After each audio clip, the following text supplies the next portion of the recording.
നമസ്കാരം NTVയുടെ പ്രിയപ്പെട്ട പ്രേക്ഷകർക്ക് സാരഥിയിലേക്ക് സ്വാഗതം. This is me Shoja with you. ഇന്ന് നമ്മോടൊപ്പം ചേരുന്ന ഗസ്റ്റ് ഡോക്ടർ ദിനേശ് കർത്ത. അദ്ദേഹം Sharjah Ora alternative medicine and yoga സെന്ററിന്റെ ഡയറക്ടറും ചീഫ് കൺസൾട്ടന്റുമാണ്. Doctor, welcome to the show. Thank you. കഴിഞ്ഞ എപ്പിസോഡിൽ നമ്മൾ ഡിസ്കസ് ചെയ്തിരുന്നു ഫുഡ് അഡൾട്ടറേഷൻ. കുറച്ച് ഐറ്റംസ് മാത്രമേ നമുക്ക് ഇൻക്ലൂഡ് ചെയ്യാൻ പറ്റിയിരുന്നുള്ളൂ. മിൽക്ക് പ്രോഡക്ട്സ്, മഞ്ഞൾപ്പൊടി, ഇത്രയും ഐറ്റംസ് ആണ് നമ്മൾ ഡിസ്കസ് ചെയ്തിരുന്നത്. അപ്പോൾ ഒരുപാട് ഐറ്റംസ് ഇനിയും റിമൈനിങ് ആയിട്ടുണ്ട്. മലയാളികളുടെ ആഹാരശൈലി പറയുമ്പോൾ പ്രധാനമായിട്ട് നമുക്ക് അരി ഒരു കാരണവശാലും അവോയ്ഡ് ചെയ്യാൻ പറ്റില്ല. അരിയിൽ മായങ്ങൾ ഏതൊക്കെ രീതിയിലാണ് കണ്ടുവരുന്നത്?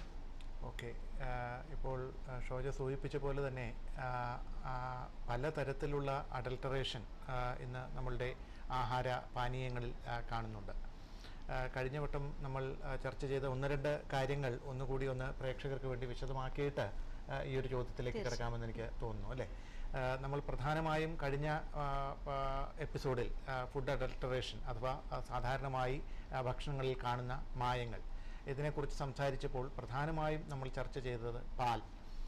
പ്രത്യേകിച്ച് നമുക്ക് ഗൾഫ് മേഖലയിൽ ഈ രീതിയിലുള്ള അഡൾട്ടറേഷൻ ഇവിടുത്തെ സ്ട്രിക്റ്റ് ആയിട്ടുള്ള ഗവൺമെൻറ് പോളിസീസ് ആൻഡ് ഇൻ്റർഫറൻസ് ഉള്ളതുകൊണ്ട് ഇവിടുത്തെ കാര്യങ്ങളിൽ അത്ര നാം പേടിക്കേണ്ട കാര്യമില്ല. എന്നാൽ തന്നെ നമ്മൾ പ്രവാസികൾ പലരും നാട്ടിൽ ഇടയ്ക്കിടയ്ക്ക് പോകുന്നവരാണ്. നാട്ടിൽ പോകുമ്പോൾ നാടൻ ഭക്ഷണം കഴിക്കാമെന്ന് കൊതിയോട് പോകുന്ന പ്രവാസികൾക്ക് പലപ്പോഴും ലഭിക്കുന്നത് ഈ രീതിയിൽ മായങ്ങൾ കലർന്നതും വിഷലിപ്തമായതുമായ ഭക്ഷണമാണ് എന്നുള്ള ഒരു ഓർമ്മപ്പെടുത്തൽ കൂടി ഈ ഒരു പരിപാടിയിലൂടെ നടത്തുവാനായിട്ട് നമ്മൾ ആഗ്രഹിക്കുകയാണ്. ഉദാഹരണത്തിന് പാലിൽ നാട്ടിൽ ഏറ്റവും അധികം നമുക്കറിയാം, കുട്ടിക്കാലം മുതലേ നാം കേൾക്കുന്ന മായമാണ്, പാലിൽ ചേർക്കുന്ന മായമാണ് വെള്ളം. അപ്പോൾ വെള്ളം ചേർന്നിട്ടുണ്ടോ, പാലിൽ അമിതമായി വെള്ളം ചേർത്തിട്ടുണ്ടോ എന്ന് അറിയാനായിട്ടുള്ള ഏറ്റവും സിമ്പിളായിട്ടുള്ള ഒരു ടെസ്റ്റാണ് നമുക്ക് ചെയ്യാവുന്നത്. ഒന്ന്, ഇതേപോലെ വളരെ മിനുസമുള്ള ഒരു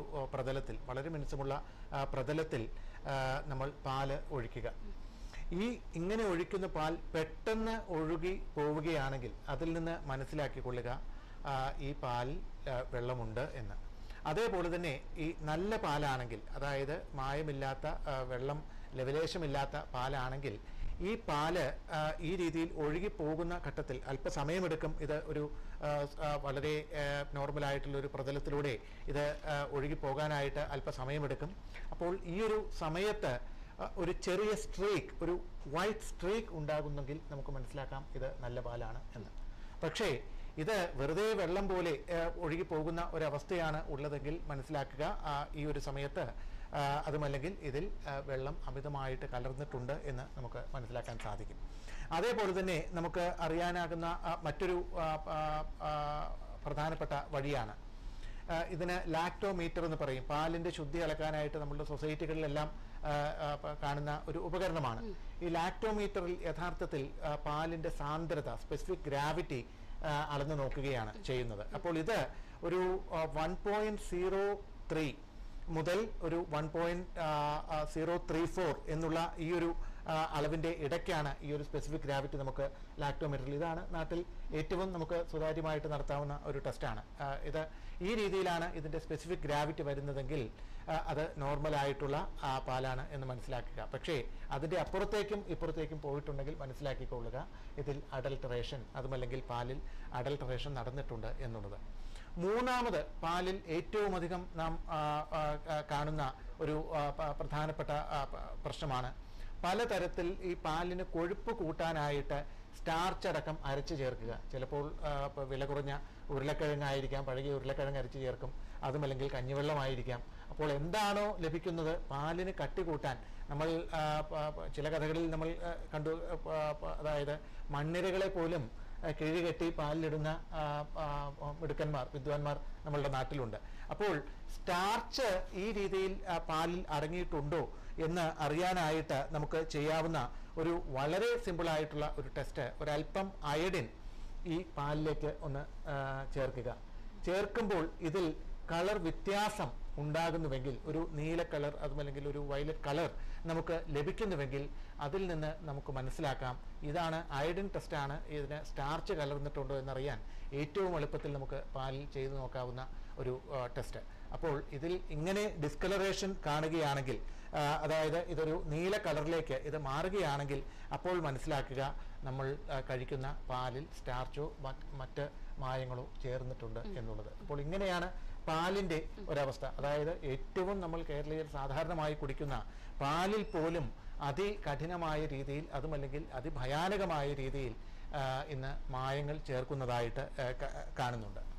അതേപോലെ രണ്ടാമത് നമ്മൾ ഇതേപോലെ തന്നെ ചർച്ച ചെയ്തത് എണ്ണകൾ. കാരണം ഒരു മലയാളിക്ക് കോക്കനട്ട് ഓയിൽ മാത്രമല്ല, എല്ലാ തരത്തിലുള്ള എണ്ണകളും ഇന്ന് അവൻ്റെ ഭക്ഷണക്രമത്തിൻ്റെ ഭാഗമായി മാറിയിരിക്കുകയാണ്. അപ്പോൾ എന്താണ് ഇന്ന് സാധാരണമായിട്ട് എണ്ണകളിൽ കാണുന്ന മായങ്ങൾ? ഏറ്റവും പ്രധാനമായിട്ട് ഈ ആർഗമൈൻ എന്ന് പറഞ്ഞ ഒരു സീഡിൻ്റെ എണ്ണ. ഇത് വളരെ ചീപ്പാണ്, പക്ഷേ ഇത് വളരെയധികം ആരോഗ്യ പ്രശ്നങ്ങൾ, ഈ ആർഗമൈൻ ഓയിൽ ഇത് യഥാർത്ഥത്തിൽ അന്താരാഷ്ട്ര തലത്തിൽ തന്നെ ഇതിൻ്റെ പിന്നിൽ പ്രവർത്തിക്കുന്ന വലിയ മായ ശൃംഖലകൾ, അതുമല്ലെങ്കിൽ ഇതിൻ്റെ കടത്ത് എന്നുള്ളത്, അതുമല്ലെങ്കിൽ ഇതിൻ്റെ സെയിൽ എന്നുള്ളത് വലിയ മൾട്ടി ബില്യൺ ബിസിനസ്സാണ് യഥാർത്ഥത്തിൽ. അതായത് അണ്ടർഗ്രൗണ്ടിലാണ് ഇത് നടക്കുന്നത്. കാരണം ജനങ്ങളുടെ ആരോഗ്യത്തെ അത്രമാത്രം നശിപ്പിക്കാൻ കഴിവുള്ള ഘടകങ്ങളുള്ള ഒന്നാണ് ഈ ആർഗമൈൻ ഓയിൽ. ഈ ആർഗമൈൻ ഓയിൽ പലപ്പോഴും നമ്മൾ കഴിക്കുന്ന എഡിബിൾ ഓയിൽസ് എന്ന് പറയും, അതായത് കുക്കിങ്ങിനും മറ്റും ഉപയോഗിക്കുന്ന എണ്ണകൾ. ഈ എണ്ണകളിൽ വളരെ സാധാരണമായിട്ട് കാണുന്നുണ്ട്. അപ്പോൾ ഈ ഒരു എണ്ണ ഈ രീതിയിൽ നമ്മൾ കഴിക്കുന്ന എണ്ണകളിൽ, നമ്മൾ ഉപയോഗിക്കുന്ന എണ്ണകളിൽ കലർന്നിട്ടുണ്ടോ എന്ന് അറിയാനായിട്ടുള്ള ഏറ്റവും സിമ്പിളായിട്ടുള്ള ടെസ്റ്റ് നൈട്രിക് ആസിഡ് ടെസ്റ്റ് എന്ന് പറയും. അതായത് ഇതിലേക്ക് നമ്മൾ ഒരു 5 ml എണ്ണ, ഏതെണ്ണയാണോ നമുക്ക് പരീക്ഷിക്കേണ്ടത്, ഈ ഒരു എണ്ണയിലേക്ക് ഒരു 5 ml നൈട്രിക് ആസിഡ്, ഈ ഒരു നൈട്രിക് ആസിഡ് ചേർത്ത് കഴിഞ്ഞ് ഇതൊന്ന് അല്പസമയം ഇരുന്ന് കഴിയുമ്പോൾ, അതുമല്ലെങ്കിൽ ഒന്ന് കുലുക്കി കഴിയുമ്പോൾ നമുക്ക് ഇതിന് ഒരു ഇളം ചുമപ്പ് രാശിയോ കളറോ ലഭിച്ചു കഴിഞ്ഞാൽ മനസ്സിലാക്കുക ഇതിൽ അപകടകരമായ വിധത്തിൽ മായം കലർന്നിരിക്കുന്നു. ആർഗമൈൻ എന്ന് പറയുന്ന എണ്ണ, ആർഗമൈൻ ഓയിൽ ഇതിൽ കലർന്നിരിക്കുന്നു എന്നുള്ളത് മനസ്സിലാക്കുക. അപ്പോൾ ഇതാണ് നമ്മളുടെ എഡിബിൾ ഓയിൽസിൽ സാധാരണമായി ചേർക്കുന്ന ഒരു മായം. അതേപോലെ തന്നെ ഞാൻ മറ്റൊരു കാര്യം ഇതേപോലെ സൂചിപ്പിക്കാൻ ആഗ്രഹിക്കുന്നത്, പലപ്പോഴും ghee, butter. Okay, hello hello hello, caller drop ആയെന്ന് തോന്നുന്നു. ഡോക്ടർ കണ്ടിന്യൂ ചെയ്തു. ഓക്കെ, അപ്പോൾ ഇതിൽ അതേപോലെ തന്നെ നമ്മൾ സാധാരണമായിട്ട് വിപണിയിൽ ലഭ്യമായിട്ടുള്ള ഘീ അഥവാ നെയ്യ്, അതേപോലെ ബട്ടർ, ഇതെല്ലാം ശുദ്ധതയുടെ പര്യായങ്ങളായിട്ടാണ് നമ്മളുടെ മുന്നിൽ ഇങ്ങനെ ശുഭ്രതയിൽ കുളിച്ചു നിൽക്കുന്ന. ഇതെല്ലാം കണ്ടു കഴിയുമ്പോൾ നമ്മൾ പലപ്പോഴും വിചാരിക്കുക ഇതെല്ലാം അതിശുദ്ധമായിട്ട് ആണ് നമ്മളുടെ മുന്നിൽ ഇരിക്കുന്നത് എന്നാണ്. എന്നാൽ മനസ്സിലാക്കുക ഇതിൽ ഏറ്റവും അധികം ഇന്ന് ചേരുന്ന മായം യഥാർത്ഥത്തിൽ വനസ്പതിയാണ്. അതുമല്ലെങ്കിൽ ഈ പറഞ്ഞ പോലെ വെജിറ്റബിൾ ഓയിൽസ് പലപ്പോഴും ഇതിൽ ഒരു മായമായിട്ട് ചേർക്കപ്പെടുന്നുണ്ട്. അപ്പോൾ ഇത് അറിയാനായിട്ടുള്ള ഒരു നല്ലൊരു വഴി, ഇതിലേക്ക് ഒരല്പം ഹൈഡ്രോക്ലോറിക് ആസിഡും ഒരല്പം ഷുഗറും ഈ പറഞ്ഞ ബട്ടറിലോ, സംശയമുള്ള ബട്ടറിലോ ഇതിലോ ചേർത്ത് കഴിഞ്ഞാൽ അവിടെയും ഒരു റെഡ് ഡിസ്കളറേഷൻ നമുക്ക് കാണാനായിട്ട് സാധിക്കും. ഇങ്ങനെ വരുന്നുണ്ടെങ്കിൽ മനസ്സിലാക്കിക്കൊള്ളുക ബട്ടറിലും നമ്മൾ കഴിക്കുന്ന നെയ്യിലും മായമുണ്ട് എന്ന്. അപ്പോൾ ഇങ്ങനെ അതേപോലെ മറ്റൊരു കാര്യം കൂടി സൂചിപ്പിക്കാൻ ആഗ്രഹിക്കുന്നത്, നമ്മളെല്ലാവരും തന്നെ ഇന്ന് വളരെ നമുക്കെല്ലാം പരിചയമുള്ള ഒന്നാണ് ഈ സിൽവർ ഫോയിൽ. അതായത് നമ്മളുടെ ഇന്ത്യൻ സ്വീറ്റ്സിലെല്ലാം തന്നെ വളരെ സാധാരണമായിട്ട് ഇങ്ങനെ പറ്റിപ്പിടിച്ചിരിക്കുന്ന സിൽവർ ഫോയിൽ, ഇത് നമുക്ക് കഴിക്കാം എന്നുള്ളതാണ് എല്ലാവരും ധരിച്ച് വച്ചിരിക്കുന്നതും. അത് ശരിയാണ്. പക്ഷേ ഈ സിൽവർ ഫോയിലിന് പകരമായിട്ട് അലുമിനിയം ഫോയിൽ ചേർക്കുന്ന വിദ്വാൻമാരുണ്ട്. അതായത് വിലയുടെ അന്തരം തന്നെയാണ്. സിൽവർ ഫോയിൽ, എഡിബിൾ ആയിട്ടുള്ള സിൽവർ ഫോയിൽ ഉണ്ടാക്കുന്നതിൻ്റെ പകുതി മതി ചിലവിൽ അലുമിനിയം ഫോയിൽ ഉണ്ടാക്കാൻ സാധിക്കും. അതുകൊണ്ട് തന്നെ ഈ സിൽവർ ഫോയിലിന് പകരം ആളുകളെ തെറ്റിദ്ധരിപ്പിച്ച് അലുമിനിയം ഫോയിൽ ഉപയോഗിക്കുന്നു. എങ്ങനെയാണ് നമുക്ക് സിൽവർ ഫോയിലാണോ അലുമിനിയം ഫോയിലാണോ എന്ന് അറിയാൻ സാധിക്കുക? ഇപ്പോൾ ഇത് ഒറിജിനൽ സിൽവർ ഫോയിൽ ആണെങ്കിൽ, ഇത് നമ്മൾ കത്തിക്കുകയാണെങ്കിൽ വെളുത്ത ചാരമാണ് ഇതിനുണ്ടാവുക. ഈ സിൽവർ ഫോയിൽ കത്തിച്ചു കഴിഞ്ഞാൽ ഒറിജിനൽ സിൽവർ ഫോയിൽ ആണെങ്കിൽ. എന്നാൽ അലുമിനിയം ഫോയിൽ ആണെങ്കിൽ പുറത്ത് ചുമപ്പ് രാശി കലർന്ന കറുത്ത ഇരുണ്ട നിറത്തിലുള്ള ചാരമാണ് ഉണ്ടാവുക. അപ്പോൾ ഇതെല്ലാം തന്നെ ഇതൊന്നും ഒരു കൺഫർമേറ്ററി ടെസ്റ്റായിട്ട് ദയവ് ചെയ്ത് എടുക്കേണ്ട കാര്യമില്ല. എന്നാൽ തന്നെ നമ്മളുടെ സംശയം ദൂരീകരിക്കാൻ, അതായത് ഇതിൽ നിന്ന് ഇങ്ങനെ ചെയ്തു കഴിയുമ്പോൾ മനസ്സിലാവുകയാണ്, ശരി ഇവിടെ എവിടെയോ പ്രശ്നമുണ്ട് എന്ന് മനസ്സിലായി കഴിഞ്ഞാൽ ദയവ് ചെയ്ത് ഇത് ഫർദർ ടെസ്റ്റിങ്ങിനോ അതുമല്ലെങ്കിൽ അതോറിറ്റീസിനെ അടുത്ത് ഇതിന് വേണ്ടിയിട്ട് നമ്മൾ അതോറിറ്റീസിനെ അപ്രോച്ച് ചെയ്യുക. അവരുടെ അടുത്ത് അതുമല്ലെങ്കിൽ ലബോറട്ടറികളിൽ ഫർദറായിട്ട് ഈ രീതിയിലുള്ള അഡൾട്രേഷൻ നടന്നിട്ടുണ്ടോ എന്നുള്ളത് ഒന്ന് ചെക്ക് ചെയ്യുക. അപ്പോൾ ഇപ്പോൾ ചോദിച്ച ചോദ്യത്തിലേക്ക്, അതായത് അരിയുടെ മായം, അരിയിലെ മായം എന്നുള്ളത് ഞാൻ ഒന്ന് രണ്ട് കാര്യങ്ങൾ അരിയുമായി ബന്ധപ്പെട്ട് പറയുവാനും ആഗ്രഹിക്കുകയാണ്. ഇന്ന് ഇക്കാലത്ത് തവിടില്ലാത്ത അരി, പോളിഷ്ഡ് റൈസ് എന്നുള്ളത് ഒരു ഫാഷനായി മാറിയിരിക്കുകയാണ്. ദയവ് ചെയ്ത് നമ്മൾ മലയാളികൾ മനസ്സിലാക്കേണ്ട ഒരു കാര്യമുണ്ട്. തവിടില്ലാത്ത അരി യഥാർത്ഥത്തിൽ ഞാൻ പറയുകയാണെങ്കിൽ അത് ചെളി കഴിക്കുന്നതിന് തുല്യമാണ് എന്ന് ഞാൻ പറയും. കാരണം അരി എന്നുള്ളത് കാർബോഹൈഡ്രേറ്റ് റിച്ച് ആയിട്ടുള്ള ഒരു സംഗതിയാണ്. അന്നജമുണ്ട്. ഈ അന്നജമൊഴികെ ബാക്കിയുള്ള പലതരത്തിലുള്ള വൈറ്റമിനുകളും ഇതുമെല്ലാം ലഭിക്കണമെങ്കിൽ അരിയിലെ തവിട് ഒരല്പമെങ്കിലും ഉള്ളിലേക്ക് ചെല്ലണം. ഇതുകൊണ്ട് തന്നെയാണ് പോളിഷ്ഡ് റൈസ് സ്ഥിരമായിട്ട് കഴിക്കുന്നവർക്ക് വായിൽ പുണ്ണ്, അൾസറുകൾ, ഇങ്ങനെയുള്ള അസുഖങ്ങൾ കൂടുതലായിട്ട്. കാരണം ഈ അരി തവിടിലാണ് വൈറ്റമിൻ ബി കൂടുതലായിട്ടുള്ളത്, ബി കോംപ്ലക്സ് കൂടുതലായിട്ടുള്ളത്. ഈ വൈറ്റമിൻ ബി നമ്മളുടെ ദഹന പ്രക്രിയയ്ക്കും അതുപോലെ തന്നെ ദഹനം കഴിഞ്ഞ് ആഹാര നീരാദികളിൽ നിന്ന് നമുക്ക് ആവശ്യമുള്ള പോഷകാംശങ്ങൾ സ്വാംശീകരിക്കാനും എല്ലാം അത്യന്താപേക്ഷിതമായ ഘടകമാണ്. ഇത് ഒഴിവാക്കിയുള്ള അരിയുടെ ഉപയോഗം കഴിയുന്നതും ഒഴിവാക്കുക, കഴിയുന്നതും ഈ പറഞ്ഞ രീതിയിൽ തവിടുള്ള അരി തന്നെ കഴിക്കാനായിട്ട് ശീലിക്കുക. അപ്പോൾ ഈ തവിടുള്ള അരി എന്ന് പറയുമ്പോൾ ബ്രൗൺ റൈസ് പലപ്പോഴും നമ്മൾ ബ്രൗൺ റൈസ് അവോയ്ഡ് ചെയ്യുന്നത് ഒന്ന് വണ്ണം വയ്ക്കും ഒരു റീസണുണ്ട്. പിന്നെ ഡയബറ്റിക് പേഷ്യൻസിന് ഈ ബ്രൗൺ റൈസ് നല്ലതല്ല എന്ന് കേട്ടിട്ടുണ്ട്. അല്ല, എന്തൊക്കെയാണെങ്കിലും കാരണം ഇത് അരി ഏത് തരത്തിലുള്ളതാണെങ്കിലും അത് കഴിയുന്നതും ഡയബറ്റിക് പേഷ്യൻസ് ഒഴിവാക്കുന്നതിന് അതിൽ തന്നെ ഇപ്പോൾ ഇതിന് ചില ഭക്ഷണ മാർഗനിർദ്ദേശങ്ങൾ നാം പാലിക്കേണ്ടതുണ്ട്. ഉദാഹരണത്തിന് എന്തുമാത്രം അരി കഴിക്കുന്നു എന്നുള്ളതാണ്. അതായത് 10 തവി അരി, അതിപ്പോൾ തവിടുള്ള അരി ആയാലും തവിടില്ലാത്ത അരി ആയാലും 10 തവി കഴിച്ചിട്ട് അതിൻ്റെ കൂടെ ഒരു അരത്തവി മാത്രം എന്തെങ്കിലും തൊട്ടുകൂട്ടാനായിട്ട് തോരനോ മറ്റോ കഴിച്ചു കഴിഞ്ഞിട്ടുണ്ടെങ്കിൽ അത് ഒരിക്കലും ഡയബറ്റിക് രോഗിക്ക് ചേരുന്നതല്ല. പക്ഷേ നിങ്ങൾ സമീകൃതമായിട്ട് നിയന്ത്രിതമായ തോതിൽ അരി കഴിക്കുക, അതുമല്ലെങ്കിൽ ചോറ് കഴിക്കുന്നു, അതിൻ്റെ ഇരട്ടിയോ അതിലധികമോ ആയിട്ട് പച്ചക്കറികളും അതുപോലെ തന്നെ ഇലക്കറികളും മറ്റും ഉൾപ്പെടുത്തുക. അതേപോലെ തന്നെ ഈ പയറുവർഗ്ഗങ്ങൾ, പുഴുങ്ങിയ പയറുവർഗ്ഗങ്ങളോ അതുമല്ലെങ്കിൽ കുരിപ്പിച്ച പയറുവർഗ്ഗങ്ങൾ, ഇതെല്ലാം കൂടുതലായിട്ട് അരി കഴിക്കുന്നതിൻ്റെ തോതിനേക്കാൾ ഉയർന്ന അതുമല്ലെങ്കിൽ ഇരട്ടിയെങ്കിലും ഈ പറഞ്ഞ വസ്തുക്കൾ ചെല്ലുന്നുവെങ്കിൽ അരി ഒരു ലിമിറ്റഡ് ആയിട്ട് കഴിക്കുന്നതിൽ തെറ്റില്ല. അങ്ങനെയാണെങ്കിൽ ബ്രൗൺ റൈസ് തന്നെ കഴിക്കുന്നതിനെയാണ് ഞാൻ എപ്പോഴും സപ്പോർട്ട് ചെയ്യുക. അപ്പോൾ പറഞ്ഞു പയറുവർഗ്ഗങ്ങൾ, പൾസസ്, അതിലും അഡൾട്രേഷൻസ് ഉണ്ടാവാറില്ല? തീർച്ചയായിട്ടും. ഇപ്പോൾ പൾസസിലും നമുക്ക് പല രീതിയിലുള്ള അഡൾട്രേഷൻ സാധാരണയായിട്ട് കാണുന്നുണ്ട്. അപ്പോൾ ഇനി അരിയുടെ കാര്യം നമ്മൾ പറഞ്ഞു തീർത്തില്ല. എങ്ങനെയാണ് അരിയിൽ കല്ലുണ്ട് എന്ന് അറിയാനായിട്ട് പലപ്പോഴും വലിയ കല്ലാണെങ്കിൽ നമ്മൾക്ക് ചോറ് കഴിക്കുമ്പോൾ അറിയാം, വായിൽ കടിച്ചു പൊട്ടിക്കോളും. ഇതാണ് ഏറ്റവും ഈസി ആയിട്ട് നമുക്ക് അരിയിൽ കല്ല് കലർന്നിട്ടുണ്ട് എന്നറിയാനുള്ള ഒരു വഴി. മറ്റൊന്ന്, ഇപ്പോൾ നിങ്ങൾക്ക് വളരെ മൈന്യൂട്ടായിട്ടുള്ള ലോലമായിട്ടുള്ള കല്ലുകളാണ്, പാർട്ടിക്കിൾസ് ആണ് അരിയിൽ കലർത്തിയിരിക്കുന്നതെങ്കിൽ ഈ രീതിയിൽ കണ്ടുപിടിക്കുക ബുദ്ധിമുട്ടായിരിക്കും. അങ്ങനെയാണെങ്കിൽ ഒരു കൈക്കുടന്ന ഈ രീതിയിൽ ഒരു കൈക്കുമ്പിളിൽ അരി എടുക്കുക. എന്നിട്ട് ശുദ്ധമായ ജലത്തിലേക്ക് ഈ അരി അല്പാൽപമായിട്ട് താഴ്ത്തി കൊടുക്കുക. ഈ രീതിയിൽ ഇങ്ങനെ ഡിപ്പ് ചെയ്യുമ്പോൾ ഈ കല്ലുകൾ സ്വാഭാവികമായിട്ട് ഈ വെള്ളത്തിൻ്റെ അടിയിലേക്ക് പെട്ടെന്ന് താഴ്ന്നു പോകും. ഇങ്ങനെ നോക്കിക്കഴിഞ്ഞാൽ തന്നെ അരിയിൽ നല്ല രീതിയിൽ കല്ലുകൾ കലർന്നിട്ടുണ്ടോ, സ്റ്റോൺസ് നല്ല രീതിയിൽ കലർന്നിട്ടുണ്ടോ എന്ന് നമുക്ക് മനസ്സിലാക്കാനായിട്ട് സാധിക്കും. ഏറ്റവും സിമ്പിളായിട്ട് നമുക്ക് ചെയ്യാൻ സാധിക്കുന്ന, ഈ കല്ലുമായിട്ട് നിങ്ങൾക്ക് ഏത് കടയിൽ നിന്നാണോ അരി വാങ്ങിച്ചത് അവിടെ പോയി കല്ലൊന്ന് കാണിച്ചു കൊടുത്തോളുക. ഇത് തന്നെയാണ് അരിയിലെ ഏറ്റവും സാധാരണമായിട്ടുണ്ടാകുന്ന ഒരു മായം. ഇനി ഇപ്പോൾ ചോദിച്ച ചോദ്യത്തിലേക്ക്, ഇതിൽ ഈ പൾസസിൽ, അതായത് പൾസസിൽ സാധാരണമായിട്ട് ഇതിന് കളറ് കൂട്ടാനും മറ്റുമായിട്ട് മെഥനിൽ യെല്ലോ എന്ന് പറഞ്ഞിട്ടുള്ള ഒരു രാസവസ്തുവാണ് പലപ്പോഴും ചേർക്കുന്നത്. ഈ മെഥനിൽ യെല്ലോ എന്നുള്ളത് നമുക്ക് തിരിച്ചറിയാനായിട്ട് ഈ നമ്മൾ മെഥനിൽ യെല്ലോ അതുമല്ലെങ്കിൽ കളറിങ് ഏജന്റ് അതുമല്ലെങ്കിൽ ഈ ഡൈ ഇതിൽ കലർന്നിട്ടുണ്ട് എന്ന് സംശയിക്കുന്ന ഈ ഒരു വസ്തു, അതിലേക്ക് ഒരല്പം ഹൈഡ്രോക്ലോറിക് ആസിഡ് ഒന്ന് ഇറ്റിച്ചു കഴിഞ്ഞാൽ ഇതിന് ഒരു ചുവന്ന കളറായിട്ട് മാറും. ഈ ഒരു ബേസ് ചുവന്ന കളറായിട്ട് മാറും. ഇതാണ് ഈ രീതിയിൽ മെഥനിൽ യെല്ലോ എന്ന് പറഞ്ഞിട്ടുള്ള വിഷകരമായ രാസവസ്തു ഇതിൽ കലർന്നിട്ടുണ്ടോ എന്ന് നമുക്കറിയാനാകുന്ന ഏറ്റവും എളുപ്പത്തിലുള്ള ഒരു മാർഗം ഇതാണ്.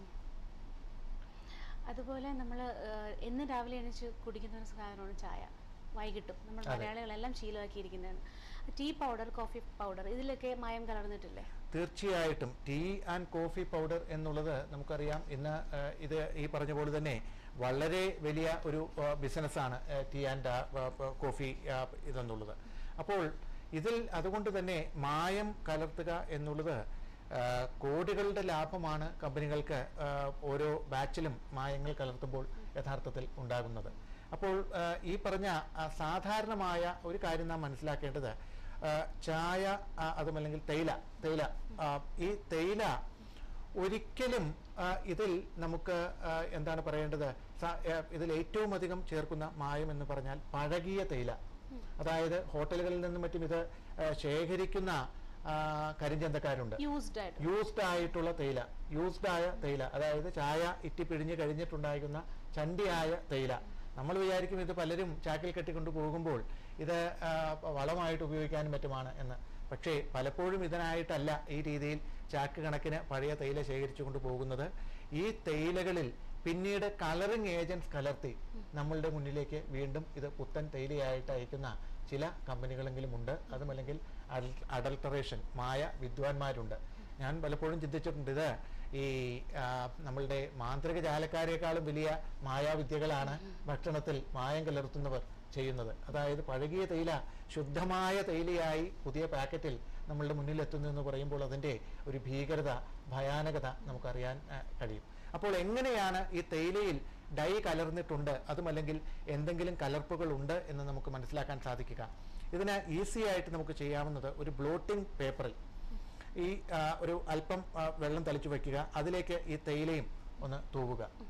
ഇങ്ങനെ തൂകുമ്പോൾ ഈ ബ്ലോട്ടിംഗ് പേപ്പറിൽ ഡിസ്കളറേഷൻ, അതായത് ചുമപ്പ് രാശിയോ അതുമല്ലെങ്കിൽ മഞ്ഞ രാശിയോ മറ്റോ ഈ ബ്ലോട്ടിംഗ് പേപ്പറിൽ ഉണ്ടാകുന്നുവെങ്കിൽ മനസ്സിലാക്കിക്കൊള്ളുക ഈ തേയിലയിൽ മായമുണ്ട് എന്ന്. കാരണം ശുദ്ധമായ തേയില, അതുമല്ലെങ്കിൽ ശുദ്ധമായ ഈ പറഞ്ഞ ചായയുടെ ഇല ഒരു കാരണവശാലും ഒരു കളറിങ് ഈ പറഞ്ഞ ബ്ലോട്ടിംഗ് പേപ്പറിൽ ഉണ്ടാക്കുവാൻ പാടില്ല. അങ്ങനെ ഉണ്ടാകുന്നുവെങ്കിൽ മനസ്സിലാക്കുക ഇതിൽ മായമുണ്ട് എന്നുള്ളത്. ഇനി അടുത്ത ഇതേപോലെ തന്നെ മലയാളികളുടെയും പ്രത്യേകിച്ച് തമിഴ്നാട്ടിലുള്ളവരുടെയും എല്ലാം ഏറ്റവും പ്രധാനപ്പെട്ട ഒരു പാനീയം കൂടിയാണ് കാപ്പി, അല്ലേ? എപ്പോഴും കുടിച്ചില്ലെങ്കിൽ പോലും വിശേഷ അവസരങ്ങളിൽ ഒരു കാപ്പി എന്നുള്ളത് നമുക്കെല്ലാം തന്നെ പലപ്പോഴും ഒന്ന് ഫ്രഷപ്പ് ആവാനും അതുമല്ലെങ്കിൽ ക്ഷീണിച്ചിരിക്കുമ്പോൾ ചായയ്ക്ക് പകരം കാപ്പി എന്നുള്ളത് മലയാളികളുടെയും ഒരു ശീലമാണ്. അപ്പോൾ ഇതിൽ കാപ്പിയിൽ ഏറ്റവും അധികം ചേരുന്ന മായം യഥാർത്ഥത്തിൽ ഇതിൽ പ്രത്യേകിച്ച് ഈ ചിക്കറി അത് ചേർക്കാം. അതേപോലെ തന്നെ ഈ പുളിങ്കുരു പൊടിച്ച് ഇതിൽ ചേർത്ത് ഇത് കാപ്പിപ്പൊടിയുടെ അതേ ഒരു ടെക്സ്ചറാണ് പുറമേ നിന്നും നോക്കുമ്പോൾ ഈ പുളിങ്കുരുവിന്റെ പൊടിക്കും ഉണ്ടാവുക. അതേപോലെ തന്നെ നമ്മളുടെ ഈന്തപ്പഴം വില കൂടിയ സാധനമാണ്, പക്ഷെ ഈന്തപ്പഴത്തിന്റെ കടിച്ചു തുപ്പിയ കുരു ഒന്ന് ആലോചിച്ച് നോക്കുക. ഈ കുരുവിനെ പൊടിച്ച് ഇതും കാപ്പിപ്പൊടിയിൽ ചേർക്കുന്ന വിദ്വാൻമാരുണ്ട്. പക്ഷേ കാപ്പിപ്പൊടി കുറെ കൂടി ഈസി ആയിട്ട് നമുക്ക് അറിയാൻ സാധിക്കും ഇതിൽ മായമുണ്ടോ എന്ന്. കാരണം ഒരു ഗ്ലാസ് വെള്ളത്തിൽ നിങ്ങൾ കാപ്പിപ്പൊടി ഇട്ട് കഴിഞ്ഞാൽ ഈ ശുദ്ധമായ കാപ്പിയാണെങ്കിൽ ഇത് ഒരിക്കലും അതിൽ പെട്ടെന്ന് അലിഞ്ഞു ചേരുകയില്ല. ഇത് ഫ്ലോട്ട് ചെയ്യുകയുള്ളൂ. വെള്ളത്തിന്റെ മുകളിലായിട്ട് ഇത് ഫ്ലോട്ട് ചെയ്യുക. അപ്പോൾ ഇതിലുള്ള പുളിങ്കുരുവാണെങ്കിലും അതുമല്ലെങ്കിൽ ബാക്കിയുള്ള ഡേറ്റിന്റെ കുരുവാണെങ്കിലും ചിക്കറി ആണെങ്കിലും എല്ലാം തന്നെ അടിയും, താഴേക്ക് അടിയും. അപ്പോൾ തന്നെ നമുക്ക് മനസ്സിലാക്കാം ഇത് ശുദ്ധമാണോ വ്യാജമാണോ എന്നുള്ളത്. ഇതാണ് ഏറ്റവും സിമ്പിളായിട്ട് നല്ല കാപ്പിപ്പൊടി നമുക്ക് വേർതിരിച്ചറിയാനുള്ള ഒരു മാർഗം. അപ്പോൾ ഇതാണ് നമ്മൾ സാധാരണമായി കഴിക്കുന്ന ഭക്ഷണങ്ങളിൽ ഉണ്ടാകുന്ന മായങ്ങൾ. സാധാരണമായി കഴിക്കുന്നതെന്ന് പറഞ്ഞപ്പോഴാണ് ഡോക്ടർ, ജീരകം നമ്മുടെ മിക്ക വെജിറ്റേറിയൻ ഫുഡ്സിലും നമ്മൾ ചേർക്കുന്നതാണ്, അതിലും മായം ഉണ്ടാവാറുണ്ടോ? തീർച്ചയായിട്ടും. കാരണം ജീരകത്തിൽ ഏറ്റവും അധികം യഥാർത്ഥത്തിൽ ഗ്രാസ് സീഡ്സ് എന്ന് പറയും. അതായത് ചില പുല്ലിന്റെ നമ്മൾ കണ്ടിട്ടുണ്ടാകും, അരികൾ കണ്ടു കഴിഞ്ഞാൽ ജീരകത്തിന് സമാനമായിട്ട് ധാരാളമുണ്ട്. നമ്മളുടെ നാട്ടിലെല്ലാം നമ്മൾ പോച്ചകളിലെല്ലാം പോയി കഴിഞ്ഞാൽ സാധാരണമായിട്ട് കാണുന്ന ഇതാണ്. പലപ്പോഴും പല പുല്ലുകളുടെയും ഈ സീഡ്സ് ജീരകത്തിന് സമാനമാണ്. അപ്പോൾ എന്ത് ചെയ്യുമെന്ന് വെച്ചാൽ ഇതിൽ ചില കളറിംഗ് ഏജന്റ്, അതുമല്ലെങ്കിൽ കോൾട്ടാർ അടക്കമുള്ള ചില കളറിംഗ് ഏജന്റ്, അതുമല്ലെങ്കിൽ ചാർക്കോൾ പൗഡേർഡ് ചാർക്കോൾ, കൽക്കരി, ഇത് പൊടിച്ച് ഇവയുടെ കൂടെ അങ്ങോട്ട് മിശ്രണം ചെയ്ത് കഴിഞ്ഞാൽ ഇതിന് ഈ പറഞ്ഞ ഗ്രാസ് സീഡ്സിന് പലപ്പോഴും ഒരു ജീരകത്തിൻ്റെ ലുക്ക് വരും. ഇതാണ് ഏറ്റവും സാധാരണമായിട്ട് ജീരകത്തിൽ കാണിക്കുന്ന മായം. അപ്പോൾ ഇത് അറിയാനുള്ള ഏറ്റവും നല്ല മാർഗം ഒരു അല്പം ഒരു നുള്ള ജീരകമെടുത്ത് കയ്യിലൊന്ന് ശരിക്ക് തിരുമ്മി നോക്കുക. ഈ രീതിയിൽ തിരുമ്മുമ്പോൾ നിങ്ങളുടെ കൈകളിൽ കളർ ആകുന്നുവെങ്കിൽ, നിങ്ങളുടെ കൈകളിൽ ഈ പറഞ്ഞ, കാരണം ഇതിൽ ചാർക്കോളിന്റെ കളർ വരുന്നുണ്ടെങ്കിൽ, കാരണം ജീരകത്തിൽ എന്തായാലും കറുപ്പ് രാശി ഒരിക്കലും വരാൻ പാടില്ല, വരുന്നുണ്ടെങ്കിൽ മനസ്സിലാക്കിക്കൊള്ളുക അപ്പോൾ തന്നെ ഈ ജീരകം അഡൽട്ടേഡ് ആണ്, ഇതിൽ മായം കലർന്നിട്ടുണ്ട് എന്നുള്ളത് വളരെ ഈസിയായി മനസ്സിലാക്കാൻ കഴിയുന്ന ഒരു മാർഗമാണിത്. അതേപോലെ ഇപ്പോൾ ജീരകത്തിൻ്റെ കാര്യം പറഞ്ഞ പോലെ തന്നെയാണ് നമ്മളുടെ കോമൺ ആയിട്ടുള്ള കായം.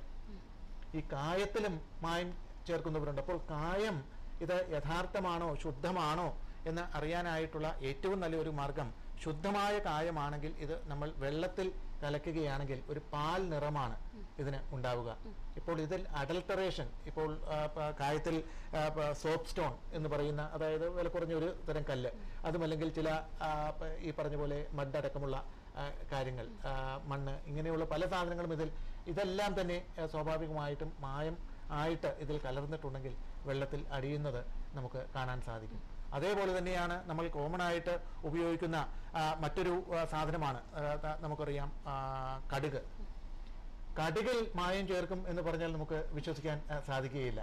പക്ഷേ കടുകിലും ഈ പറഞ്ഞ രീതിയിൽ ചേർക്കുന്നത് ഞാൻ നേരത്തെ പറഞ്ഞ അർഗമോൺ എന്ന് പറയുന്ന ഈ ഒരു സീഡ്, ഈ അർഗമോൺ സീഡ് ചേർന്നിട്ടുണ്ടെങ്കിൽ, ഇങ്ങനെ മായം കലർന്ന കടുകാണെങ്കിൽ ഒന്ന് കയ്യിലെടുത്ത് നമ്മൾ ഇങ്ങനെ ഓടിച്ചു നോക്കുമ്പോൾ ഇത് സാധാരണ കടുകാണെങ്കിൽ നമുക്ക് ഒരു ലെവൽ തന്നെ നമുക്ക് കയ്യിൽ ലഭിക്കും. എന്നാൽ മായം കലർന്ന സീഡുകളിലുള്ള കടുകാണെങ്കിൽ ഇത് അത്ര സ്മൂത്തായിട്ട് നമ്മൾക്ക് ഈ കടുകിന് മുകളിലൂടെ കടത്തി കൊണ്ടുപോകാൻ സാധിക്കുകയില്ല. രണ്ട്, ശുദ്ധമായ കടുക് നമ്മൾ പൊട്ടിച്ച് തുറന്നു നോക്കിയാൽ അതിൻ്റെ ഉള്ളിൽ ഒരു യെല്ലോ നിറമാണ്, അതുമല്ലെങ്കിൽ മഞ്ഞ നിറമാണ് കാണുക. എന്നാൽ ഇതിൽ ഈ ആർഗമൈൻ സീഡ്സ്, ഈ കലർന്ന വിഷലിപ്തമായ സീഡാണ് കലർന്നിരിക്കുന്നതെങ്കിൽ ആ കടുക് പോലെ ഇരിക്കുന്ന ഈ ഒരു ഇതിൻ്റെ ഉള്ളിൽ നമുക്ക് വെള്ള നിറമാണ് കാണുക. അപ്പോൾ ഇങ്ങനെയാണ് സാധാരണമായിട്ടുള്ള മായങ്ങൾ. അതേപോലെ തന്നെ നമ്മൾ കഴിഞ്ഞ ആഴ്ച ഡിസ്കസ് ചെയ്തതാണ് ഒന്ന് രണ്ട് കാര്യങ്ങൾ.